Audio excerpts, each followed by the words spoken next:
Ladies and gentlemen, we're going to be starting our program very soon. Please take your seats. Well, thank you, William, once again. What a great third panel we had, and we'll look forward to wrapping up the business of the conference in just a couple of minutes. I wanted first, though, to briefly explain what the Coolidge Foundation does. Obviously, we have conferences like this, but our signature program perhaps is our scholarship program that we started about a decade ago. It's a full-ride scholarship to any accredited school in the United States. We have the Coolidge Senators program. Many of them are here today, of course, are top-flight applicants for the scholarship. The debate program, culminating in the Coolidge Cup every 4th of July. And our publication, the Coolidge Review. I'd urge you to go on the website, CoolidgeReview.com, and the presentations from this conference are going to be there in the not-too-distant future, so you can get more information about what you heard and take another look at it and listen to it, because we're certainly absorbing a lot of information throughout the course of today. We're also building a virtual library of Coolidge's speeches and other important documents. And in addition to this conference, we have other events, the Book Salon Series at Coolidge House up in Georgetown here in D.C., and a lot of activity at Plymouth Notch, Vermont in the summer. And of course, this year is our semi-quincentennial that coincides with President Coolidge's birthday on July 4th. So every July 4th, we have a little parade through the village, a wreath laying at the president's final resting place. We're having a naturalization ceremony where we'll welcome some new Americans this summer, and a special orchestra concert. So I hope you can join us over the 4th of July weekend in Plymouth Notch. Coolidge's speeches, I think, are underappreciated gems. Coolidge wrote his own speeches. Hard to believe that that would happen today, but he wrote them all himself, and many of them, of course, were on the topic of business. On the back of the program is a quote to which we referred already today: "The chief business of America is business," but there are others too. And one of the best, I think, is a speech he gave to the New York Chamber of Commerce in November of 1925, just a little over a century ago. Our speech and debate program at the foundation includes a declamation component where students study Coolidge's speeches and perform them. So to share an excerpt of that speech from November of 25, please welcome the 2024 Coolidge Cup National Declamation Champion, Ethan Ackerman of North Carolina. Ethan.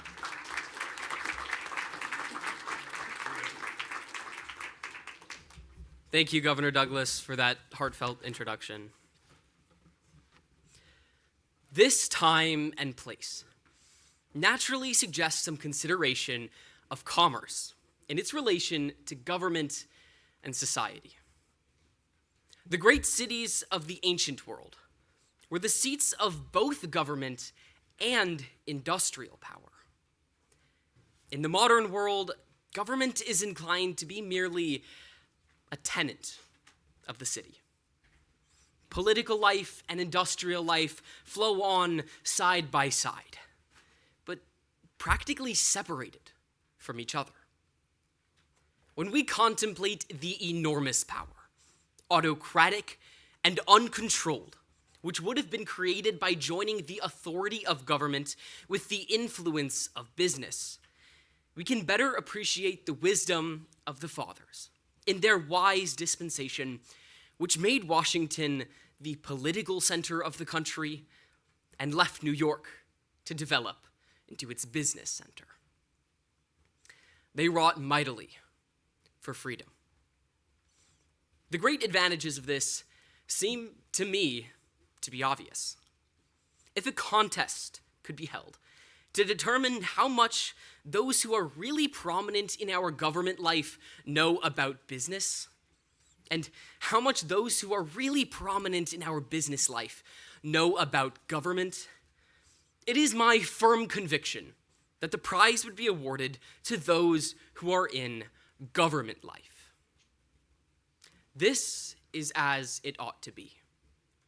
For those who have the greater authority ought to have the greater knowledge.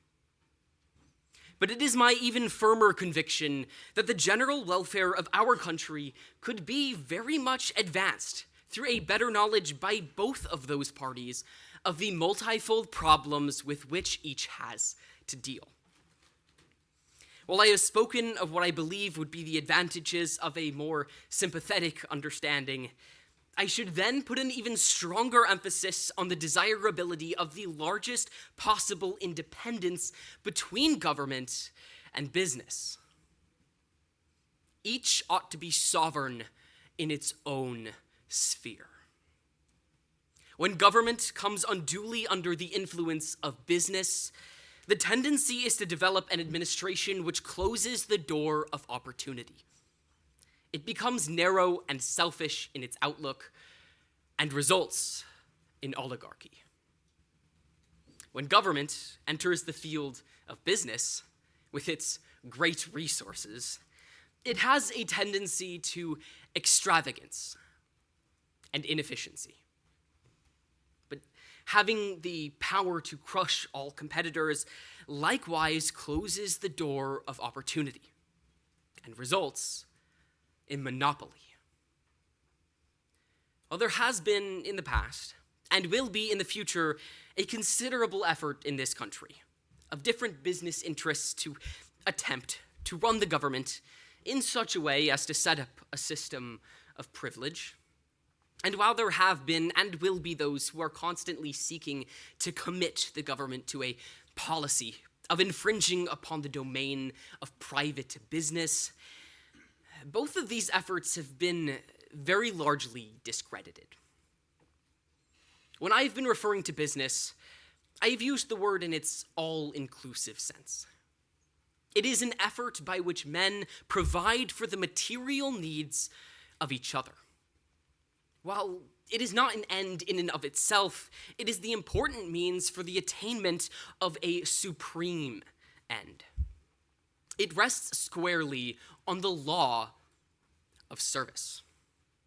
It has for its main reliance truth, faith, and justice. Except for the requirements of safety, health, and taxation, the law actually enters very little into the work of production. It is mostly when we come to the problems of distribution that we meet the more rigid exactions of legislation. The whole policy of the government, in its system of opposition to monopoly, and its public regulation of transportation and trade, has been animated by a desire to have business remain business. We are a politically free people and must remain an economically free people. It would be difficult, if not impossible, to estimate the contribution which government makes to business. It is notorious that where government is bad, business is bad. The mere fundamental precepts of the administration of justice, the providing of order and security, are priceless. The prime element in the value of all property is the knowledge that its peaceful enjoyment will be publicly defended. If disorder should break out in your city, if there should be a conviction extending over any length of time so that the rights of persons and property could be no longer projected by the law, the value of all your tall buildings would shrink to about what are the price of the low waterfronts of old Carthage, or what are low corner lots in ancient Babylon. It is really the extension of these fundamental rights that the government is constantly attempting to apply to modern business. It wants its rightful possessors to rest in security. It wants any wrongs that they may suffer to have a legal remedy. And it is all the time striving through administrative machinery to prevent, in advance, the infliction of injustice. This is the land of George Washington. we can do no less than work towards the realization of his hope. We must meet our perils. We must encounter our dangers. We must make our sacrifices, or history will recount that the great works of Washington have failed. I do not believe the future is to be dismayed by that record. The truth and faith and justice of the ancient days have not departed from us. Thank you.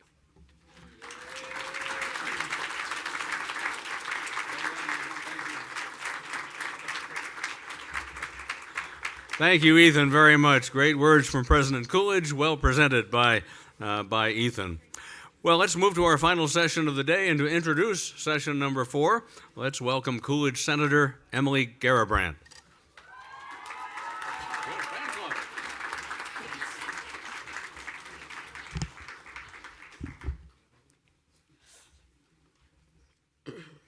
Hello, my name is Emily Garabrandt. I am a Coolidge Senator from the class of 2024. I am a freshman at the University of North Carolina at Chapel Hill. We will now move on to session 4. The title of the session is The Next Rescue, 2 Big Ideas. The introducer and discussant for this session is Mr. Chuck DeFeo. Mr. DeFeo serves as Chief Executive Officer of National Review and the National Review Institute, whom we are proud to have as our media partner for the event. Prior to joining National Review, Mr. DeFeo led strategy at I360, where he helped develop grassroots and advocacy tools now used by more than 10,000 organizations. Please join me in welcoming Mr. DeFeo to the stage.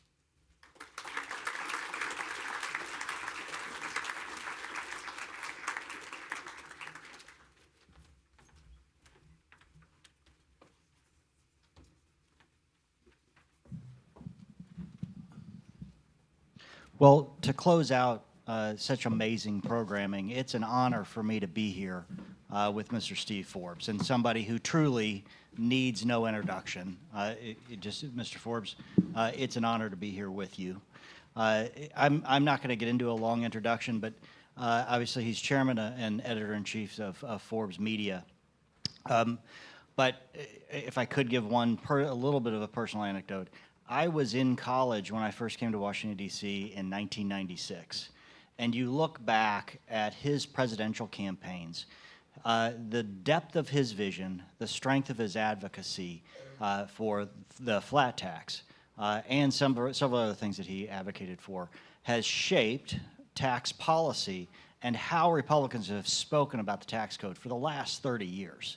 And the tax reform of the Bush administration, the tax reform of Trump 1.0, and what's been extended in Trump 2.0, all points back to the vision that he had. And the nation owes him a debt of gratitude for the work that he has done. He chose to step out and lead, and he has had lasting impact that we're all indebted to. So again, it's an honor to be here with you.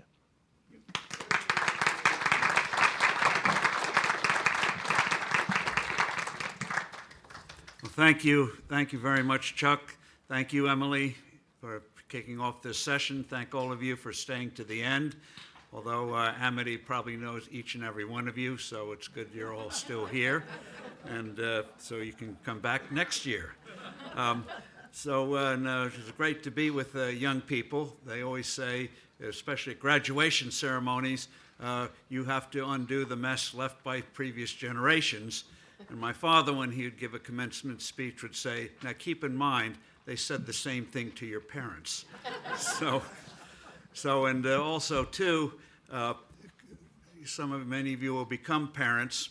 And again, my father liked to say, a good sign that you are an effective parent is when you become an embarrassment to your children. So just keep that in mind.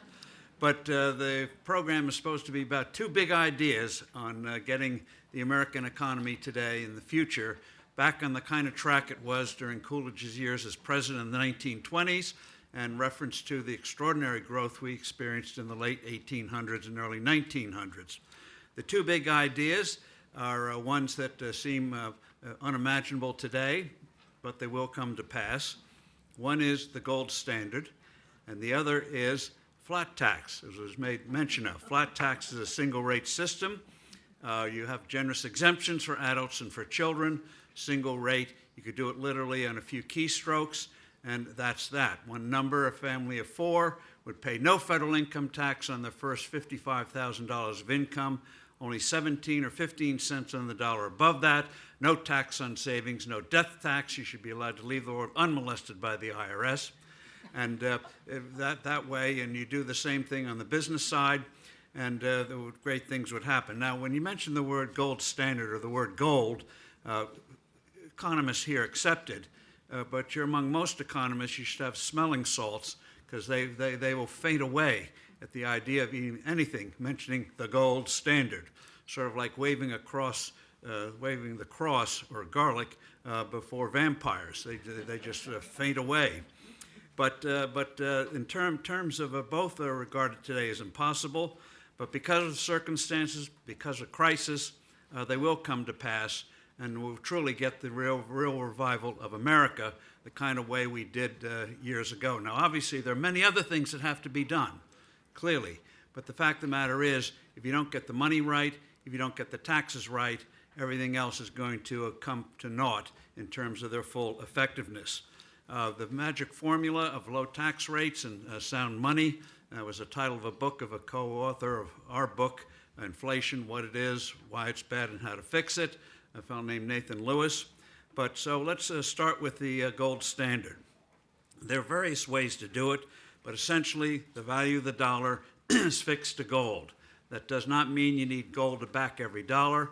All it means is once upon a time, we had the gold standard for 180 years. The gold was fixed until the 1970s at $35 an ounce. All that meant was that if gold would start to go above $35 an ounce, you had to take measures like reducing the money supply or something else to get it back to 35. It went below 35, you knew you had to take opposite measures, but the key thing was to keep it at 35. Gold in that sense is like a yardstick, a measuring stick. But unfortunately, the fact of the matter is that it's been accused of everything under the sun, from causing depressions, acne, hair loss. If you miss a train, you can blame it on the gold standard, but it worked. Today, if you went back on it, you'd probably have to have a rate of $4,500 or something like that. That shows how much money has been devalued since the 1970s, and it's had a very deleterious impact on the economy. So that gets to the very basic question: why do you need stable money? Why should it have a fixed measure of value? Well, money is a measuring rod, a measuring tool. It measures value. Keep that in mind. It measures value. The way a scale measures weight, a clock measures time, a ruler measures length. We all know in the marketplace, fixed weights and measures make things work. When you buy a pound of cheese, it's 16 ounces. It doesn't float 13 ounces one day, 18 ounces the next. You buy a gallon of gasoline, fixed amount, doesn't change, makes markets much more efficient. Now imagine for the moment the Federal Reserve was put in charge of the Time Bureau and decided to float the clock. So you have 60 minutes an hour in one day, 48 the next, 72 the day after. You know instinctively that would make life much more difficult. That's what happens when you have unreliable standards of measure of value. Imagine baking a cake if we had a floating clock. It says bake the batter 30 minutes. You have to wonder, is that nominal minutes, inflation-adjusted minutes, New York minutes, Mexican minutes? Just makes life much more difficult. So in a sense, the unfixing of the value of the dollar has led to much slower economic growth rates. And when you have a fixed measure of value, it just makes life much easier to focus on productive things. But however, the idea of fooling around with measures of value or anything else, imagine, for example, we have an obesity crisis in this country.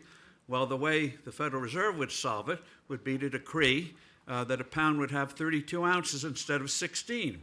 Suddenly, your nominal weight would fall in half. Voila!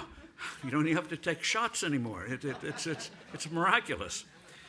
But the unstable money, which we haven't had since the 1970s, means a lot of activity goes to hedging, A lot of activity goes to speculation, led to the rise of Bitcoin and other like stable coins and other things. Bitcoin was a high-tech cry for help from the depredations of government. And so instead of inflation, with inflation, when currencies go down in value, you get a lot of unproductive investment, a lot of activity hedging against inflation. Whenever anyone asks is gold an investment? No, gold is not an investment. It is an insurance policy, a hedge against the depredations of government. Now, since the 1970s, when we went off the gold standard, the U.S. average growth rate has fallen from about, pick a date, starting date, ending date, from about 3.5% a year to about 2.5%, 2.75%, maybe even less. Doesn't sound like much, but you compound that over 50 years since the early 1970s and compare the average growth rate of America for its first 180 years of existence when we had a gold standard, which saw a civil war, depressions, world wars, all sorts of political convulsions. Nonetheless, the average growth rate since the 1970s has been far less. If we'd maintained that 180-year average of growth, household incomes today, which is about $80,000, give or take, would be $50,000 higher. Wouldn't people be happier with $50,000 higher of income? That's what happens when you have unstable money. It accumulates over time, and the results are devastating. But it's not just economic. It undermines traditional values. It prizes speculation more than productive things. In the currency markets today, the average volume of trading in currencies is now about $7 to $8 trillion a day. People trying to make money on infinitesimal changes in the value of currencies against each other. A lot of brain power involved in that, but that's what happens when you have that kind of instability. You look at Latin America's average growth rates versus North America. Alexander Hamilton put us on the gold standard, and you can see the results in a very vivid way. So you have windfall gains, windfall losses. Let's say you contract to buy 4 dozen eggs. The value of the currency changes and you only get 3. So life takes on an arbitrary value. It undermines trust. It also leads to scapegoating. Politicians will never own up to what they do to the value of money when you don't have a fixed standard. In Roman times, they blamed Christians for inflation.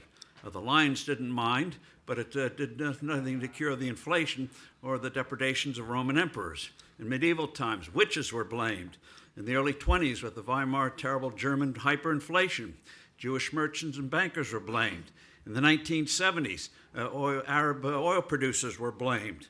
So today, it's people who buy houses for investment and things like that, always pointing to a scapegoat, which poisons the political atmosphere. And it really leads to demagoguery, also leads to crime. In a book called The Death of Money, written by an Englishman called Adam Ferguson, about the hyperinflation of Germany in the early 1920s, which created conditions for the rise of Adolf Hitler and the Nazi Party later on, he pointed out that before the hyperinflation, Germany was the most law-abiding nation on earth. With the hyperinflation, crime became rampant. People only could protect themselves by doing things, by breaking the rules, breaking the laws, and that kind of civil society gets severely damaged. Today, we don't have hyperinflation or anything near it, but since the 1970s, you might say we have a slow motion results that you get from a hyperinflation. Hyperinflation, you see it immediately. But with the slow motion kind, you still get the results, but it's spread over a period of time. Today, it can be wrapped up in the affordability crisis. Why is housing unaffordable? Why are other things seemingly more expensive over time? People don't understand the process, so you get that phenomenon of scapegoating. So in terms of why gold, well, for a variety of reasons, it keeps its value, intrinsic value, better than anything else on earth, better than copper, silver, anything else. Has done so for 3,000 years. And so, again, it's a way of measuring value. It doesn't restrict the money supply. That's one of the myths about gold, in addition to acne. Between 1775 and 1900, when we went from a small agricultural nation to the mightiest industrial nation of the world, the U.S. money supply grew 160-fold, even though the supply of gold only grew 3-fold. Gold is like a ruler. And the number of rulers doesn't restrict the size of a building you wish to construct, but it just simply makes sure you have a fixed measure, a way of measuring things. So for a variety of reasons, it keeps its value better than anybody else. And what diplomats and military strategists and government leaders, historians don't recognize when they look at a currency is the gold standard or stable money is a source of strength, a source of power when you have a reliable currency. They miss it completely. How did Holland, the Netherlands, small under the thumb of Spain, 1500s, fix their currency, fixed value? Holland not only gained its independence, created a worldwide commercial empire, and became the financial center of the world. England took after what the Dutch did. England, 1690s, before William III came in, overthrowing James II. William from Holland, that Dutch attitude. What you saw there in starting the 1690s and the early 1700s, England went from a third-rate power to eventually the greatest empire in the world history and the financial center of the world, even after losing the North American colonies, a process we start to celebrate this year, especially on the 4th of July. But again, small nation, and we were once a small nation. But having Alexander Hamilton during those dreary winters fighting the Revolutionary War, at night, by candlestick, was writing down essays on how to create a financial system that would imitate that of England so that we wouldn't fall on the path of so many nations and would set the basis for the U.S. becoming a great economic power. And as I say, it worked. So it's a source of strength. So you can start out small, but you can become strong if you have that trust and reliability. So the next time you hear about affordability and things like that, just keep in mind when you undermine your money, bad things happen. Whether it's fast like a hyperinflation or slow motion such we've had since the 1970s, the results are still deleterious. As John Maynard Keynes, he just said some things right. He said when the money goes down in value, not one person in a million understands what's happening and undermines all the kinds of things that make for sound economic growth. Now, so gold standard. Coolidge understood it. That's enough of an authority. Now, taxes. The thing to keep in mind is, which too many people in this town and elsewhere don't understand, is that it's a price and a burden. The tax you pay on incomes, the price you pay for working, tax on capital gains, the price you pay for taking a risk that works out, tax on profit, the price you pay for being successful. So when you lower the price of good things like productive work, risk-taking success, you get less of it. Raise the price, you get when you lower the price, you get more of it. When you raise the price, you get less of it. So lowering rates makes possible commerce because you can focus on doing good things instead of coping with a crazy tax code. Now, the current federal income tax system, it's no news, is an incomprehensible stew of corruption. It's over 10 million words, depending on who's doing the counting. It's not just the code itself, but all the attendant rules and regulations. Now, several years ago, a magazine did a survey. They took a hypothetical family's finances, gave the numbers to 46 different tax preparers, people considered the best in the field, and you know what they got back? 46 different estimates of what the family owed, thousands of dollars of difference, this from people who make their money making their living doing this thing. So, as I used to say, I'd like to bury the tax code, but the EPA would not allow that, so we have to find other, too toxic. But it is a dead weight on the economy, corrupts our politics, brings out in the worst of us. It's moral, like in terms of trust that you get from sound money, that's trust, helps create conditions of social trust in the future. But in terms of taxes, it's also a moral issue. If you take the IRS and others estimate that we spend 6 to 8 billion hours a year filling out tax forms. It also costs, both in cash and in time, over $500 billion a year to try to comply with this monstrous code. So go back 20 years and consider the trillions of dollars, the hundreds of billions of hours that were wasted on this monster. Imagine if those resources had gone for new products, new services, new medicines, new medical devices, how much better off we'd be. Talk about opportunity cost. All this immense talent on something so idiotic. So the solution is simple. Throw out the tax code, however you want to dispose of it. I'm sure there are clean ways to do it now. And bring in a single rate system. As I mentioned, you have generous exemptions for adults and for children. So in that, when you do the same thing on business, you could be able to deduct from your revenue the cost of doing business, labor costs, minerals, and whatever, and also with instant depreciation, instant expensing of investments. And that way you get really compliance, better compliance, and a better focus on doing productive things instead of the things we have to do today, and numerous different kind of tax credits, everyone trying to jigger the code, and it also corrupts the whole atmosphere.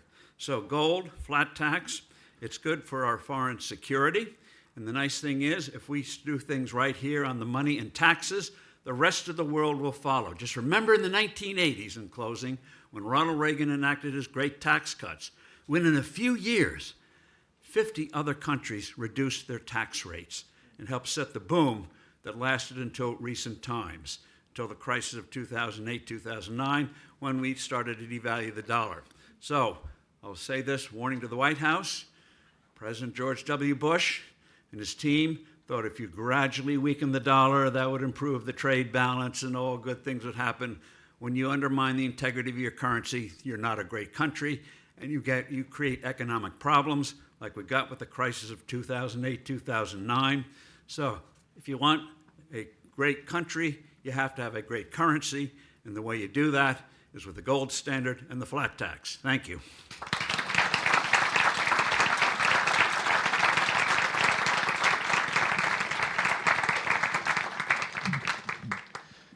So I think someone's walking around the room collecting questions. If you have questions for Mr. Forbes, please give them to whoever is walking around. I'll be asking some questions as we gather those. A lot of the conversation today has been historical, but there's some significant challenges, as is often said in this town right now. History doesn't repeat itself, but it rhymes. And a lot of what we'll talk about in these questions is what's going on today and then project how does that lead to an America in the future based on the decisions that we'll have. One of those moments is that we are in a populist moment. And populists have distrust of elites and institutions, yet we're also seeing demand from that same those populist wings of more government intervention in the economy and in society and in shaping culture. How would you say to those in the populist wing what's the reality of when government takes greater control and expands its power? What does that do to economic freedom and prosperity? Well, first of all, the reason why you have these, what you might call untraditional parties rising up, forces in this country and in Europe, is because the established parties failed to deliver the goods. They failed to understand what makes economies move ahead. We all know in Europe, massive amounts of regulation, massive taxation. By the way, when you look at Europe and other countries' tax systems, just don't look at their income tax rate or their corporate rate or the VAT rate, which is a hidden sales tax. Look at their payroll taxes. In this country, the FICA taxes, we call them FICA taxes for Social Security and Medicare, is 15.3%. Half paid by you, the worker, half paid by the employer. In most countries, it's 30 to 40%. Japan is 32% combined, and that's no limit. In this country, if you make less than peaks out at 180,000, Japan no peak at all. So you start off paying 32% out, directly or indirectly. France, it gets over sometimes 50%, and you wonder why they've had no growth for 20 years. So look at the payroll taxes as well. So that's why you get these parties. They didn't control immigration. President Trump did it from day one, enforced the law. Hello. Amazing things happen when you do that. The Europeans didn't do it, and so that led to a bitter reaction. But also, too, when people don't see things going well, they want solutions. And unfortunately, often the solutions are treating the equivalent of shooting the messenger. That's how you get scapegoating, is you don't blame the political system for making these huge mistakes on money and taxes, you blame those who deliver the bad news, like the grocery store or the housing authority or whatever. And so it's like shooting the messenger. So Europe did not deliver, and they went on this, I'll offend people, but so what? It's the end of the day. But the fact of the matter is, this whole thing on alternative fuels, so-called renewables, has been one of the greatest wastes of human resources in human history. It's not that we don't have problems with the environment. There's specific ways you deal with the environment. For example, if the Dutch did nothing, since they're underwater, if they did nothing, it would be an aquarium today. But they have dike systems and the like, so they cope with the problem of being below sea level.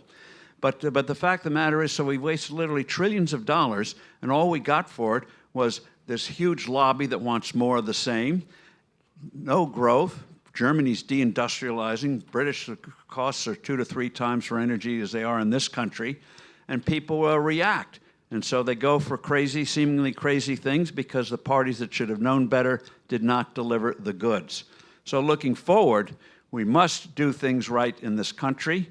I think we have the capacity to do it. And if we do, by golly, not only will we benefit, but remember, other countries will follow suit. They'll wonder, okay, it's working for them. They may not give you credit, but so what? They will start to do things right. Success begets success. And again, that's how you get real power in the world, just as the Dutch did, or the northern Italian states in the 11 or 1200s when they suddenly became financial centers. By the way, it was those northern Italian states like Florence that reorganized the whole textile industry in Flanders and England, and that's how you got the growth of the clothing industry, was the banking of banks in northern Italy. So, again, that's the real source of power. Military power comes ultimately from, as we heard from earlier, from Dr. Herman and others, from having a strong, vibrant economy where people from the most unlikely sources can come forward and do amazing things. Henry Kaiser, they mentioned the Liberty ships, was a construction guy, built dams, built roads, knew next to nothing on shipping, but he came up with new ways to build freighters quickly. Instead of months or years, they could do it in a matter of weeks. 3,000 were produced during the war, not needed after the war, but that kind of ability to respond to a crisis is what makes this country unique. We have a task, we'll find a way to do it. And by the way, it gets to the point made by earlier panelists about meeting problems, but it also meets the needs and wants of other people. As Steve Jobs, founder of Apple, co-founder, once put it when he was asked, do you do marketing surveys? He said, no, because people don't know what they want until I show them. But he was making an important point. You put a new product out there, you hope it'll work, but you don't know how it's going to do. But then suddenly you find these handhelds. We used to call them cell phones. And the first one, 40 years ago, before most of you were born, the first one cost $3,995, weighed like a brick, size of a shoebox, and had 1 hour battery life, and could just do voice. Today it's a virtual supercomputer. And if you'd said 30 years ago, Chuck, that your grandmother could operate a supercomputer, which would have been the size of this room here, you'd have gotten a very strange look. But now we take it for granted. So if we place a call to a goat herder in Mongolia, and it takes more than 6 seconds, we say, what a piece of crap. Why is it taking so long? It's amazing. Well, then that's a good segue to the next question then. Some have argued that as data starts to show, we have somewhat of a bifurcated economy here in the United States today. And some would argue that it's markets that have failed and have been the underlying cause. I would argue it's monetary policy, it's been tax policy. What would you say to someone that says we need much more government intervention in the economy because markets have failed? It's like saying if you have pneumonia, let's go out and strip and sit in the snow. It's the way doctors used to treat patients 300 years ago. They'd bleed you. That, of course, got rid of the pain and suffering because it got rid of the patient. And so more government, that's the cause.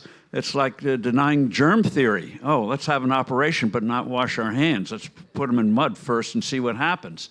So we have to be more assertive and learn communications in a way to get the point across that what the true cause is And you are the solution. When these barriers are removed, when you have an environment where people can come and do great things, guess what happens? People, again, come from the most unlikely sources, unlikely areas, and do things that were previously unimaginable. And to somebody, if you brought him back from the dead, would think it was magic. But then we take the magic for granted. Imagine going through a lot of these doors, it opens automatically. That would have really spooked out people a couple of seconds. Whoa, what is going on here? Who's behind that? And so, again, it's the failure of government creating the right environment. This gets a quick thing on healthcare. We don't have real free markets in healthcare. We have pieces of it. It's mostly third party, whether it's employers, insurance companies, government, Medicare, Medicaid primarily. That is the essence of the industry, and what we have to keep pushing for, by such as taking all these crazy restrictions off of health savings accounts, is where you control the money, not the employer, not some third party. You control the money, and amazing things will happen, positive things. But we don't have it today, and the proof of it is the lousiest motel in America wouldn't dare put you in a room with another guest, curtain in between, and the other guest is sick, as they routinely do in hospitals. I mean, it's sort of crazy. You go to the hospital, oh, I can get a private room. Wow, this is great. 200 years ago at inns, they'd put you all in one room and one bed, which was great, not great for sanitation.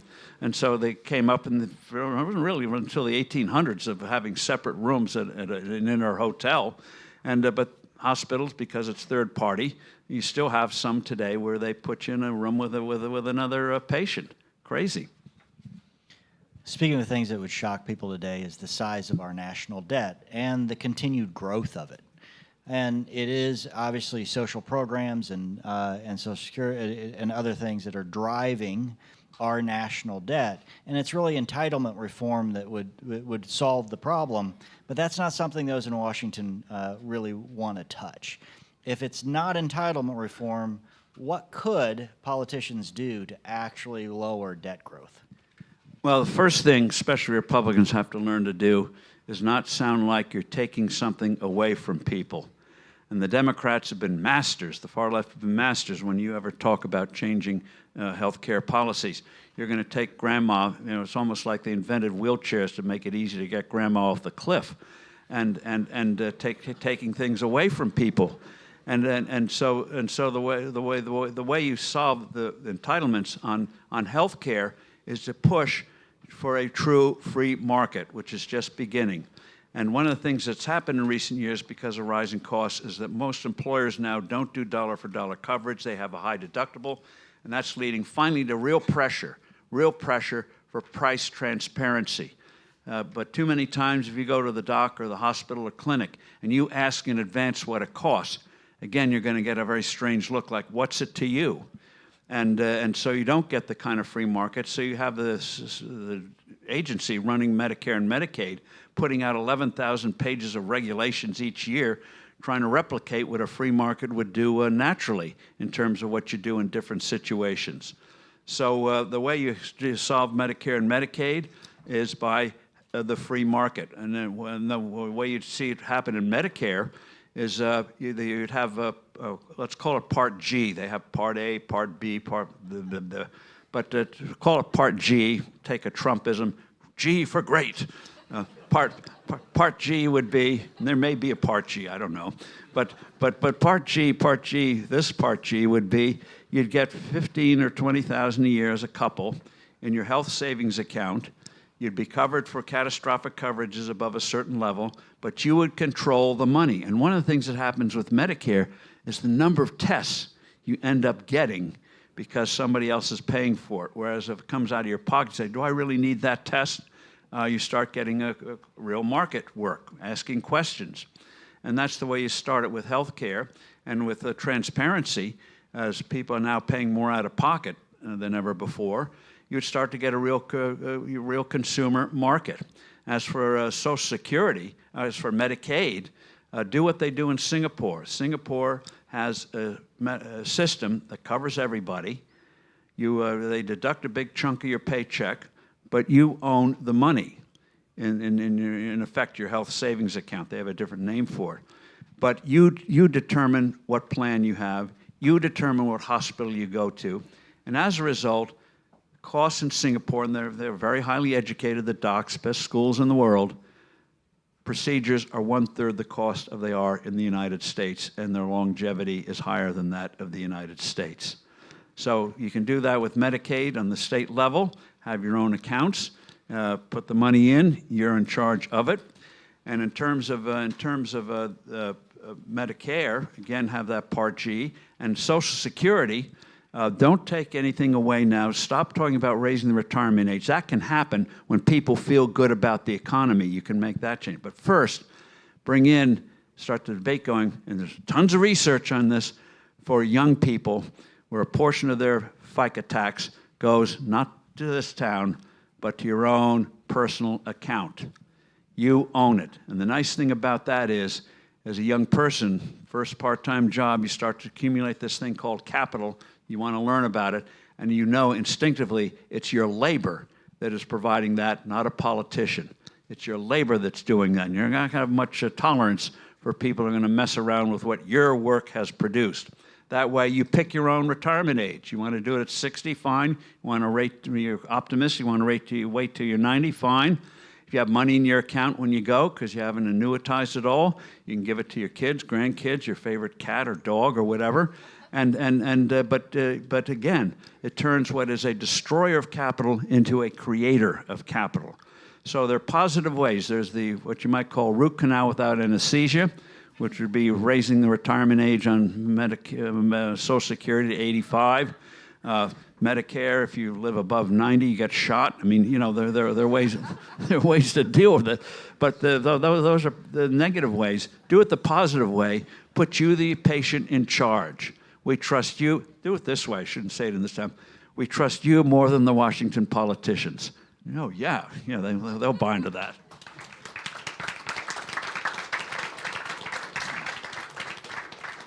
So shifting to the workforce, artificial intelligence is expected to reshape how we do work in this country and change productivity significantly. What policy changes, if any, or can we are necessary from the government, or in how education is shaped, or should we just let the markets decide?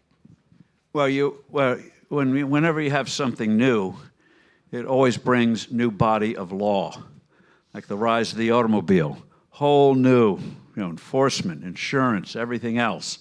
So when you get something like AI, you have to see actually how it unfolds before putting on regulations or rules when you don't really know what you're talking about. I think it's going to be, and anything can be used for good purposes and bad purposes, and AI is one of those things. By the way, a friend of mine once pointed out, calling it artificial intelligence, the person who invented those words should be spanked. We don't call airplanes artificial birds, you see, you'd point out.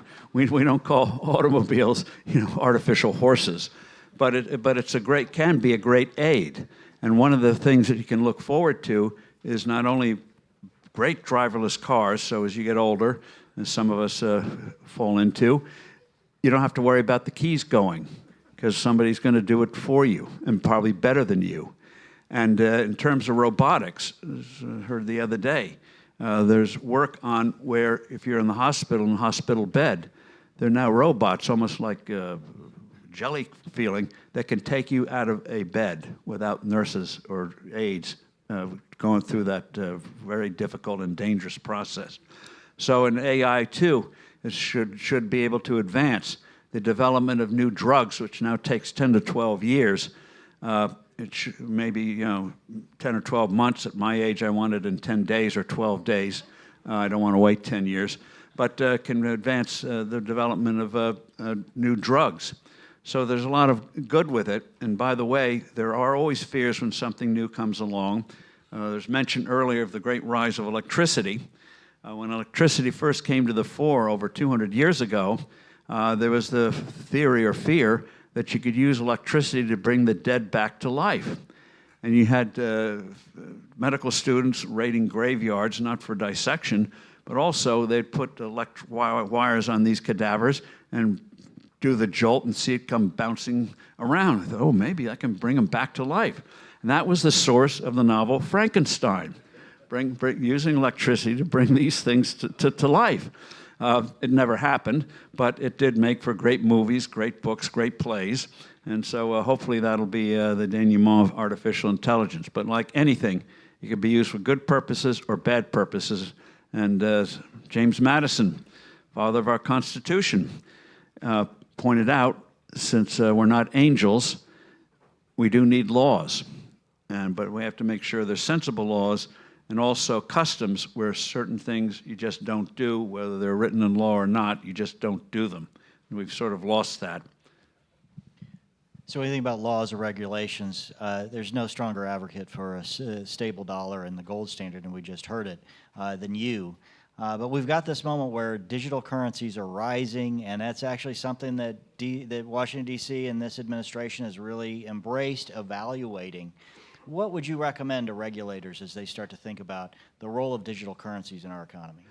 Well, if government's in the business, again, I shouldn't say it, of ballyhooing bitcoins and digital coins and the like, be cautious, be polite, be cautious. So in terms of digital currencies, it's going to come to pass where they will create digital money, digital devices, where you can use it for commerce with confidence, which would mean full transparency, where you can see what's actually behind the thing. And then you're going to see a real battle royale as the government's monopoly of currency gets challenged by digital currencies. And because people will then use it. The problem with Bitcoin and others is it fluctuates in value. And if a currency fluctuates in value, it is useless as a real currency. Imagine if you'd taken a mortgage 6 years ago in Bitcoin for $250,000. You'd owe about $10 million today or some such. So they're not there yet, but eventually it's going to happen, and there will be that real battle of who's going to have the monopoly. The other thing you have to avoid is digital currency should not be made by central banks. We don't want the government to know everything you do with your money on a day-to-day basis, whereas with the digital currencies, every transaction you do is going to be in the hands of bureaucracies. Don't buy the baloney, oh, it'll be safe. Yeah, right. Until the next hacker comes along from Beijing. And it's something to watch out for. It's a gross invasion of privacy. So let it develop, and God bless them. But I'm going to buy my hedges with gold. I'm old-fashioned. Appreciate that. I'm going to open it up to the audience, and I don't know if we've got if people can project their voices, but if you could, just by a show of hands, please let me know if you have a question. Yes, gentlemen. And you can wait for the microphone. One moment. Name and where you're from. Thank you. Hi, I'm Jason. I'm a senator from Connecticut. I have a question for Mr. Forbes. In Friedrich Hayek's book, The Denationalization of Money, he floated the idea that we can have a free market in money where individual private enterprises would issue the coins, and that they'll be incentivized to keep the value of the currency stable because otherwise lenders and borrowers won't be able to use those currencies. Do you think that that's a viable system going to the future?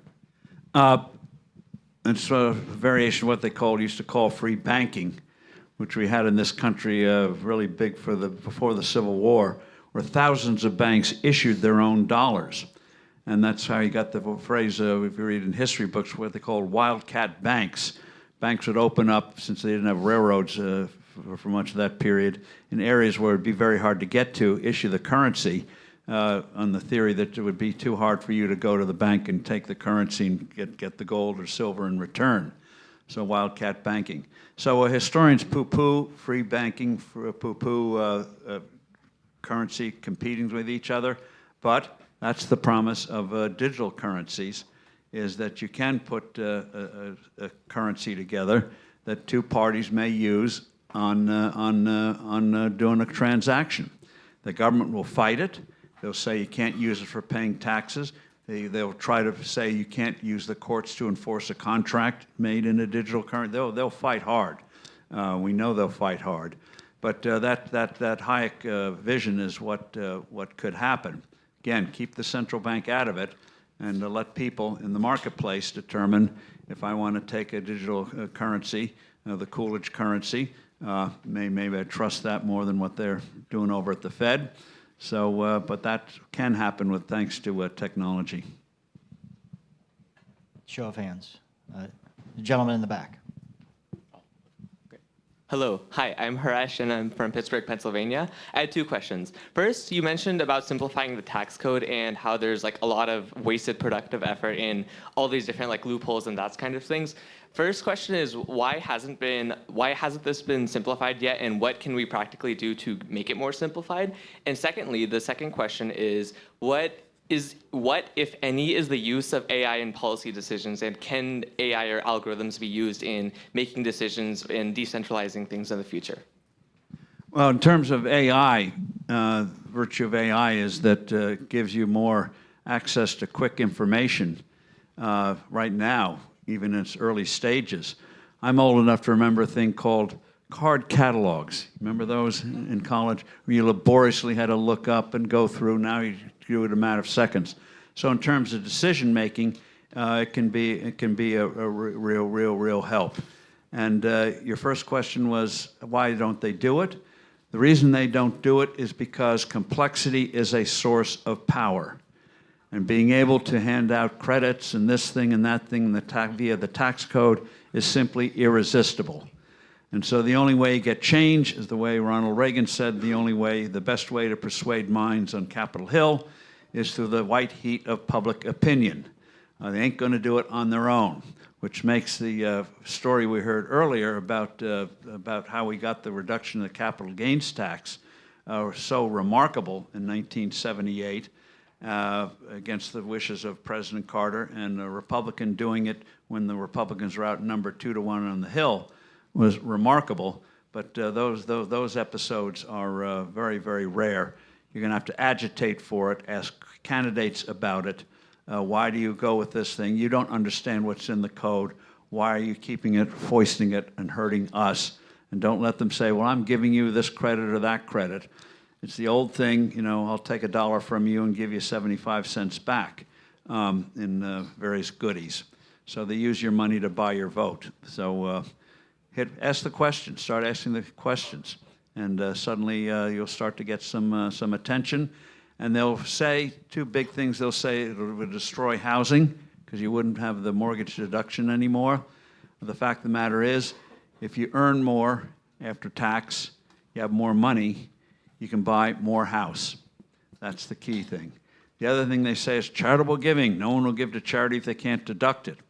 Well, experience shows that in this country, we give in charity cash about 2% of GDP each year. Sometimes it's a little below, sometimes a little above.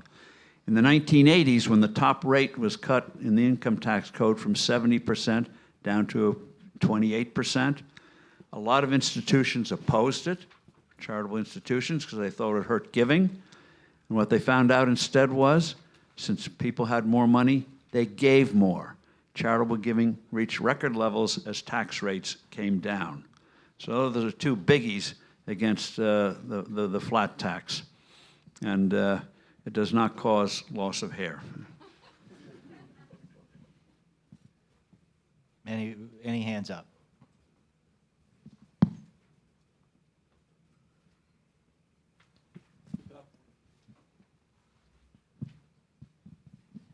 Thank you very much, Mr. Forbes. I'm Ann Vroom, and a privilege to be an observer here. Quick question, one word, tariffs. What do you think about the President's Liberation Day situation? I still have to get out of this town, so I better be careful. Tariff is another word for tax. It is a tax. And I think the Supreme Court is going to throw out the tariffs that were put in by executive order. There are other tariffs that come through stuff like Section 231 or whatever, where there are established procedures on how you apply the tariff. But a tariff, since it's a tax and it's not an emergency, he says it's an emergency, but then makes it plain they're going to last forever. And for instance, Nixon in 1971 imposed temporary tariffs, but they were just for a few months for that alleged emergency, and then they were withdrawn. But since these are in effect permanent and capricious in what they go on, like bananas one day, maybe bottled water the next, who knows. But I think the Supreme Court's going to rule you have to go through Congress to impose those tariffs or have some other procedure like these various sections on what they call dumping to put in a tax. And even though the president will be enraged by it, it actually is going to do him a favor, the way the Supreme Court did Franklin Roosevelt a favor in his first term when the Supreme Court threw out the National Recovery Administration, which was the most statist action intrusion in the American economy, where businesses could get together, industries could get together and put in rules on prices, wages. And Amity wrote about it in her book, The Forgotten Man, about chicken pluckers or sellers in Brooklyn were thrown in jail because they didn't sell the chickens the right way. And the Supreme Court said no, it's unconstitutional. They ruled unanimously. So Roosevelt railed about it, he tried to pack the court, but that was thrown out, and that's what saved the early New Deal, by throwing it out. Now, they tried other crazy things, but if that had remained in, the U.S. economy would have been in such dreadful shape, the Democrats could not have, even against the pitiful Republicans at the time, would have paid a real political price at the polls. So I think the Supreme Court will do it again. Roosevelt didn't say thank you. I don't expect President Trump to say thank you if they rule that the tariffs are a tax and there's a prescribed way of how you enact taxes in this country.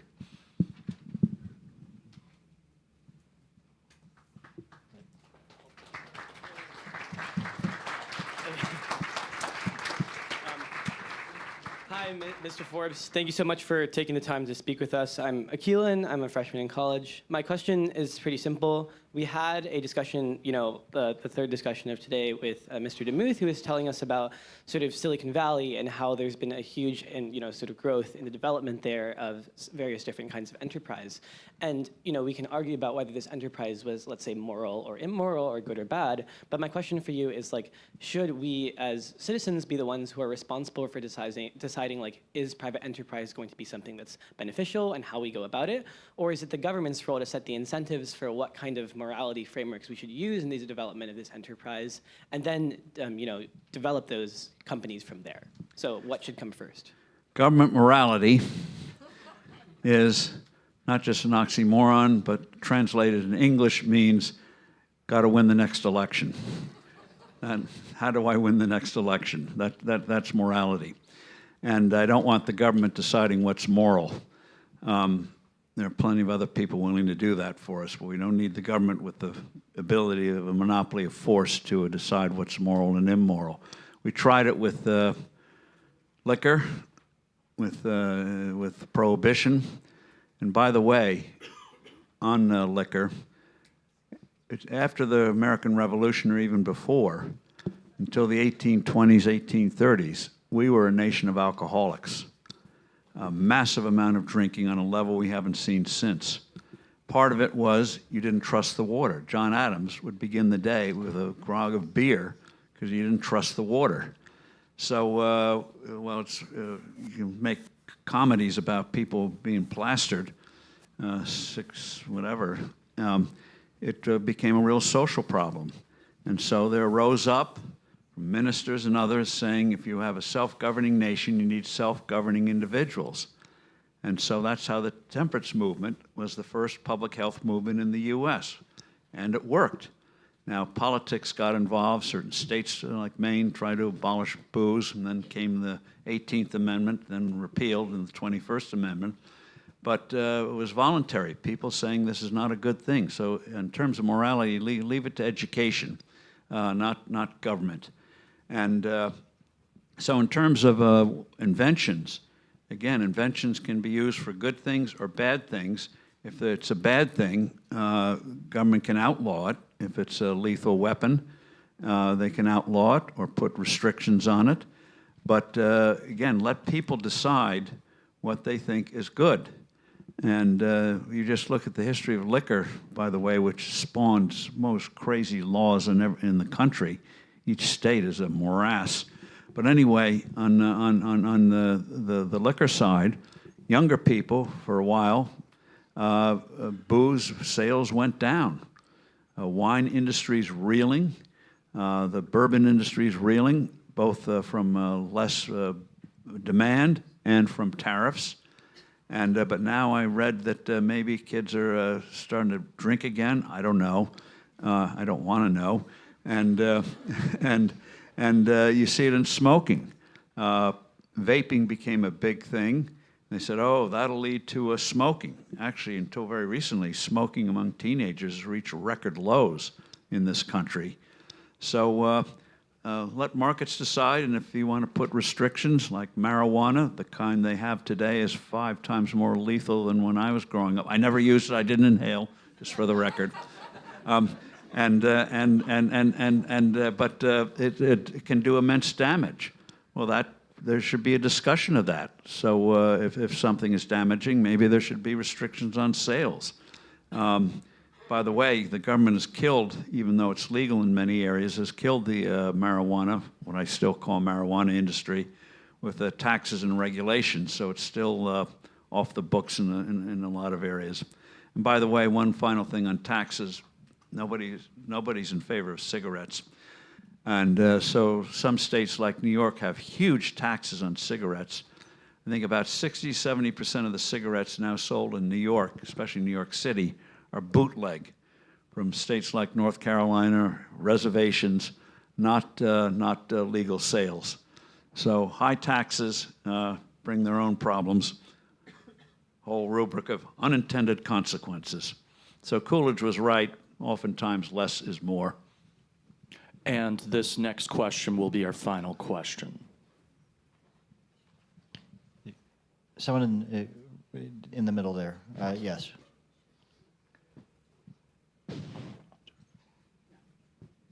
I'm Trevor Darr. I'm a sophomore at Duke University, and so my question is pretty straightforward. When our greatest economic adversary in the world engages in predatory currency manipulation, wouldn't it be casting down our sword and shield to go back onto the gold standard?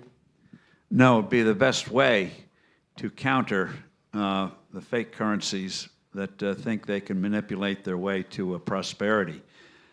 Britain kept the whole history of Britain rising up from this third-rate power to a global capital center of the world. Just ask how Britain, with a population 1/4 or 1/5 of France, beat France in North America because they had developed a way to do government debt. They developed capital markets far more sophisticated than what the French had.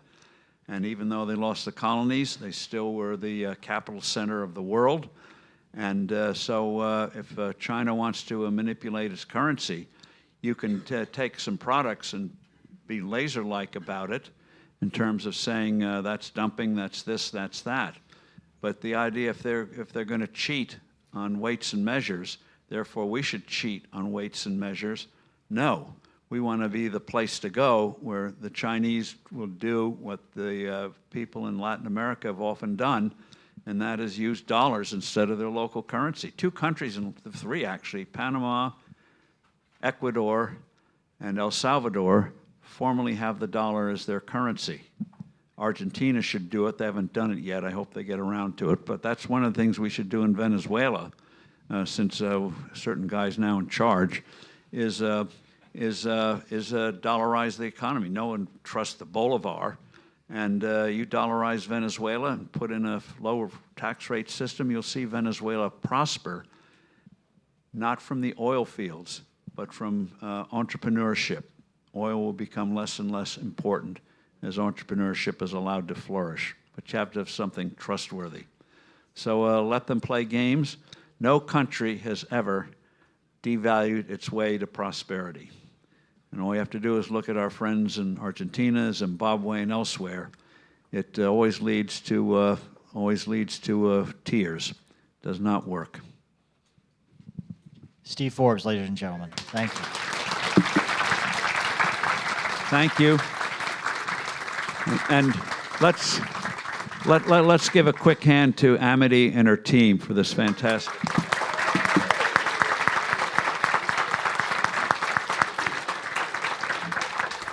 Yes, indeed. Thank you, Steve. Thank you, Chuck. And thank you, Amity and team, all the folks at the foundation who've made this such a successful day. Just a couple of quick thoughts before we break up. I hope that you believe now, as I do after listening to our presentations today, that business really is important and more important perhaps than some other elements of the economy and ensuring the prosperity of the American people. So we might paraphrase Coolidge a little bit and say the chief business of this conference is business. And we know you might want more, so as I indicated earlier on the website coolidgereview.com, there will be the remarks of the folks who've made presentations today, and you can also at that website sign up for our print magazine and get on our distribution list. The topic, not surprisingly, of the next edition will be Business to the Rescue.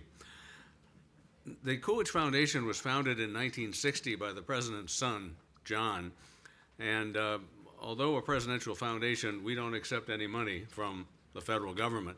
So we rely on private support, and if you'd like to help us, many of you already have, feel free to go to our website, coolidgefoundation.org/donate, and continue to support the foundation in the programming that you've experienced today. I want to thank our sponsors again. I want to thank C-SPAN for bringing this to a wider audience. I want to thank the Library of Congress for its gracious hospitality. And a couple of logistical notes as we wrap up. I'd like to ask the students and their parents to stay in this room for some logistical information right after we adjourn. I'd also like to ask the Nunn Fellows to come up to the podium, to the platform, so we can get a group photo of all of you. We'll take advantage of your presence here today. So as we wrap up, thank you all so much for being a part of this conference. I hope that I'll see you at another event in the not-too-distant future, sponsored by the Calvin Coolidge Presidential Foundation. Thank you all. Have a great day.